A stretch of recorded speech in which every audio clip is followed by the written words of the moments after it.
What is up, everybody? RandomRandomMan here, bringing you my review for The Hunger Games, Mockingjay, Part 2. This, of course, is the fourth and final entry in the Hunger Games film franchise, as it follows Katniss Everdeen, the girl on fire, played by Jennifer Lawrence, who is now leading the rebellion against the Capitol to assassinate President Snow, played by Donald Sutherland. As with the rest of the Hunger Games movies, they have always attributed themselves with stellar performances. In particular, with Katniss Everdeen herself, Jennifer Lawrence. Stunning as always, very talented, and this is her defining role, and this reinforces once again why we love her in this role. I really think she holds her own. She gets really emotional in certain scenes, and is definitely still talented with that bow and arrow. I think this is going to be attributed with her career for the rest of her life, and it's good for it. We also have other people in play again. Josh Hutcherson as Peeta, Liam Hemsworth as Gale. Everyone else in this large ensemble just do a very good job as always. In particular with Donald Sutherland as President Snow. Other veteran actors here show up, like Julianne Moore, the late great Philip Seymour Hoffman in his final film screen appearance, and it's very respectful how they handle his character. Basically, there is no bad seed in this cast.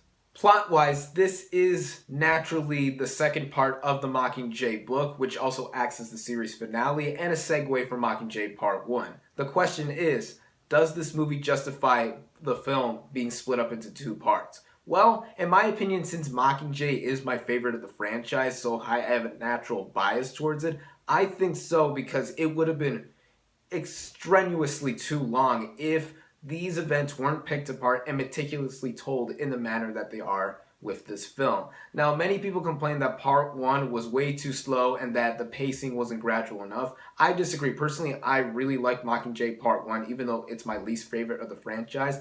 Mockingjay Part 2 does a little bit of the same thing, especially in the first half with its pacing being a little slow and not enough action happening. But I think that's for the better because it leads with tension building up in the movie. There's obviously more action here than in Part 1, and it is incredible to watch. When it does happen, I really liked how sparingly throughout the movie uses action, which is very nice because I would rather have it given in small doses than have it flash bang boom everywhere. Especially if there's one sequence in particular that I really enjoyed that takes place in the sewers, very claustrophobic, very darkly lit, but effectively intense with a lot of action taking place in that part. I really enjoyed the look of these movies, and it makes for something that never took my eye off the screen. Without spoiling anything, the ending is just perfect in my opinion. This goes more so with my bias towards Mockingjay as my favorite novel in the series, and that's where much of the fan divide with the series is held onto, but I really love how it goes down. With everything that comes together, it feels like all the loose ends are tied up, and it still made me think about why this series is so great in my opinion, because it tackles war, politics, and just survival. The only problem I would say I have with this movie, despite me loving it so much, is that, well, certain characters here and there got shafted for screen time for the main characters. I felt some characters could have been given more time to shine, even though a lot of them do get good final moments.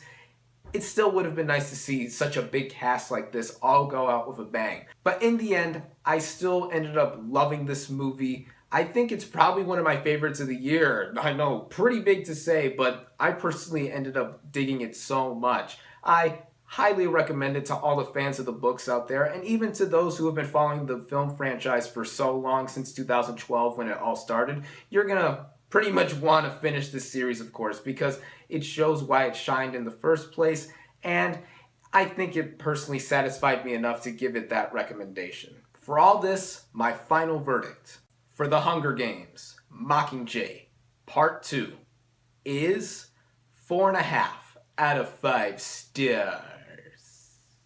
Thank you all, as always, for watching. Be sure to like this video, comment on what you thought of The Hunger Games, Mockingjay, Part 2. Subscribe to my channel for more, and I'll catch you on the next movie review.